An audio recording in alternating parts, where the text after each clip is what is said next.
এই বিষয়ে আমি বলতে চাই যে অনলাইনে এখন দুটো তর্ক চলছে। তর্ক মানে একটা দুটো প্রচারণা, আমি বলবো একটা নয়। একটা চলছে যে তারেক রহমান কেন ফিরছেন না এখনো, এবং তার মায়ের অসুস্থতার পরও কেন ফিরছেন না, এমনকি তার বিবৃতির পরেও সেটা চলছে। আমি বলতে চাই, পরে সেটা আরো বলবো।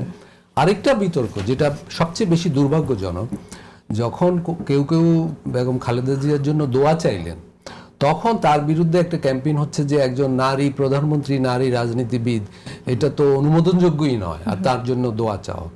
দেখুন, এই যে বিতর্কগুলো হচ্ছে, এগুলো আমি বলবো খুবই পরিকল্পিত। প্রথমটা আমি বলি যে তারেক রহমান যে ফিরছেন না, আসলে তো তার নিরাপত্তার সমস্যা রয়েছে। তিনি অত স্পষ্ট করে বলেননি, কিন্তু ব্যাপারটা শুধু ওনার নয়, আমি বলবো বাংলাদেশেই একটা নিরাপত্তা সংকটে পড়েছে।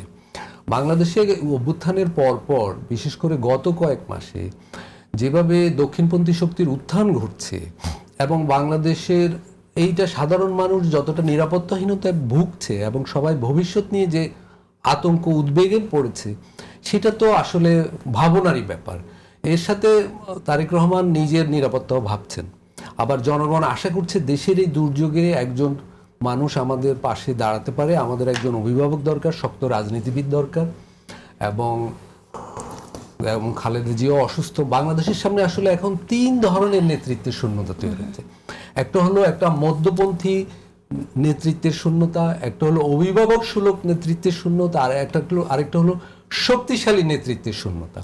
এই 3টা মিলিয়ে মানুষ ভাবছে যে তারেক রহমানের আসা উচিত, কিন্তু তার না আসার যৌক্তিক বাস্তবতাও রয়েছে, এবং সেই বাস্তবতাটা কিন্তু আবার দেশের সামনেও একটা বাস্তবতা। বাংলাদেশ নিজেও একটা নিরাপত্তাহীন অবস্থায় রয়েছে। দেখুন, এখন বাংলাদেশে এই যে গত কয়েক মাস ধরে যে বিভিন্ন জায়গায় হামলা, ভাঙচুর, মাজার, কবর থেকে লাশ তুলিয়ে ফুঁড়ে ফেলা, বাউলদের আক্রমণ, চুল কেটে দেওয়া, এই যে ব্যাপারগুলো ঘটছে, এটা কিন্তু পরিকল্পিত, এগুলো বিচ্ছিন্ন ঘটনা নয়। আমি একটা উদাহরণ দিতে চাই, যদি আপনি সুযোগ দেন। দেখুন, ভারতে 70% লোক হিন্দু। ভারতে একসময় বিজেপি মাত্র 2টো সিট পেত। তখন বিজেপি সিদ্ধান্ত নিল যে এইভাবে রাজনীতি হবে না, জনমানুষের ইস্যু নিয়ে রাজনীতি করব না, আমরা হিন্দুত্বের ইস্যুগুলো নিয়ে রাজনীতি করব। কোথায় মন্দির আছে, কোথাও মসজিদ আছে, এই ধরনের বিতর্কগুলো নিয়ে আসবো। এরপর ওদের আসন 2 থেকে এখন 300-তে পরিণত হয়েছে। বাংলাদেশের 90% লোক মুসলিম, কিন্তু অনেকগুলো দল ভাবছে, সেই দলগুলো 47-এ পাকিস্তান আন্দোলনের বিরোধী ছিল, 71-এ মুক্তিযুদ্ধের বিরোধী ছিল, কিন্তু তারা ভাবছে যে ক্ষমতায় যেতে হলে ওইভাবে আমরা আর পারবো না। এখন নানা ধরনের সাংস্কৃতিক বিষয়, কালচারাল ডিবেট নিয়ে আসতে হবে। দেখুন, বাউলরা বাংলাদেশে কয়জন বাউল আছে? এটা কি বাংলাদেশের বড় সমস্যা?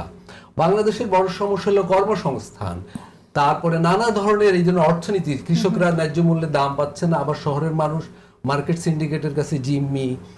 নারীদের কর্মসংস্থান দরকার, নিরাপত্তা দরকার, অবকাঠামোগত উন্নয়ন দরকার, বিদেশি বিনিয়োগ দরকার। কিন্তু এগুলো নয়, গত কয়েক মাস ধরে সচেতনভাবে নানা ধরনের সাংস্কৃতিক বিষয় নিয়ে বিতর্ক করে আসলে ভোটগুলো একটা বাক্সে নিয়ে আসার চেষ্টা হচ্ছে। ফলে এরকম সময়ে এরকম বিতর্কগুলো পৃথিবীর অন্য দেশেও হয়েছে। আমি এটা আপনারা একমত না হলেও উদাহরণটা দিতে চাই। আমাদের সামনে 3টা দেশের উদাহরণ রয়েছে, ইরাক, সিরিয়া, লিবিয়া। এই গত কয়েক বছর আগে এই 3টা দেশ এই ধরনের বিতর্কের মুখে পড়ে, নানা ধরনের দেশি বিদেশি ষড়যন্ত্রের মধ্যে পড়ে নৈরাজ্যের শিকার হয়েছে। বাংলাদেশও ঠিক এরকম বিপদের মুখে আছে। এরকম সময় তারেক রহমান যে উদ্বেগ প্রকাশ করেছেন, সেটা কিন্তু ফেলে দেওয়ার মতো নয়। আর বাংলাদেশ তো বিগত সময় দেখুন, খালেদা জিয়া, আমি নিজে ছাত্র রাজনীতি করেছি, দেখেছি 15 দলীয় এবং 7 দলীয় জোট যে আন্দোলন করেছে, অনেকগুলো দল নির্বাচনে চলে গিয়েছিল সামরিক শাসকের অধীনে, উনি কিন্তু যাননি। দুটো বিষয়ে ওনার পলিসি, আমরা ভিন্ন রাজনীতি করেছি কিন্তু সম্মান জানাতে হয় ওনাকে। সেটা হলো নির্বাচন প্রশ্নে, সুষ্ঠু নির্বাচন প্রশ্নে ওনার একটা আপোষহীন ভূমিকা। গত সরকারের আমলেও দেখেছি, সামরিক শাসনের অধীনে উনি নির্বাচনে যাননি। আরেকটা বিষয় হলো সামরিক শাসনকে মেনে নেওয়া হবে না, সেই ব্যাপারে ওনার একটা আপোষহীন ভূমিকা ছিল, এবং উনি সেই কারণে ওনার ভিন্ন মতের ছাত্র কর্মীদের, আমরা অন্য ধারার রাজনীতি করেছি, কিন্তু আমাদের মধ্যে এইটার স্বীকৃতি ছিল যে উনি থাকায়, ওনার এই অবস্থান থাকে, তখন ছাত্র আন্দোলনে উনি জনপ্রিয় ছিলেন। আরেকটা কথা আমি বলবো, যেটা আমাদের দেশে খুব প্রয়োজন।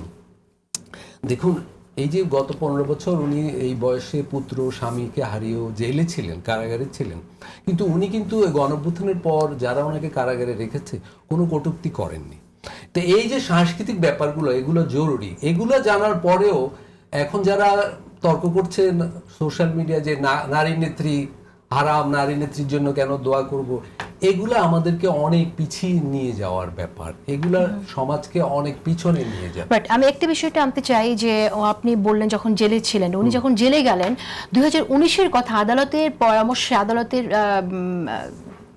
প্রেক্ষিতে আপনার এটা একটা বিএসএমএফ থেকে একটা রিপোর্ট করা হলো ওনার হেলথের উপর, এবং সেখানে কিন্তু আমরা দেখেছিলাম যে ওনার হাইপারটেনশন ছিল, ডায়াবেটিস ছিল, আর্থ্রাইটিস, এছাড়া কিন্তু কোনো মেজর ইস্যুজ আমরা কিন্তু তখনও পর্যন্ত দেখিনি, বিশেষ করে লিভারের ক্ষেত্রে। এবং লিভার সিরোসিস এমন একটা ডিজিজ যেটা আপনি জানেন যে অভিজ্ঞরা বলে এটা মানে ওভারনাইট হওয়ার মতো না, এটা ডিকেড লাগে এটা এই ডিজিজটা হতে। তা আমরা একটু কথা বলবো যে আমরা শুনছি অনেকেই বলছেন যে তিনি যে অসুস্থ হলেন তাকে আসলে স্লো পয়জনিং করে অসুস্থ করা হয়েছে, সেক্ষেত্রে কি শেখ হাসিনাকে জবাবদিহিতার আওতায় আনার কোনো সুযোগ আছে কিনা? আমি তো বলবো যে এটা কেন বিএনপি দাবি করেন, এটা তো একটা পূর্ণাঙ্গ মেডিকেল তদন্ত হওয়া উচিত যে ওই আমলে কারা ওনার চিকিৎসা করেছে, ওনার কি রোগ ছিল, কি ওষুধ দেওয়া হয়েছে, এইসব বিষয়ে আসলে একটা তদন্ত হওয়া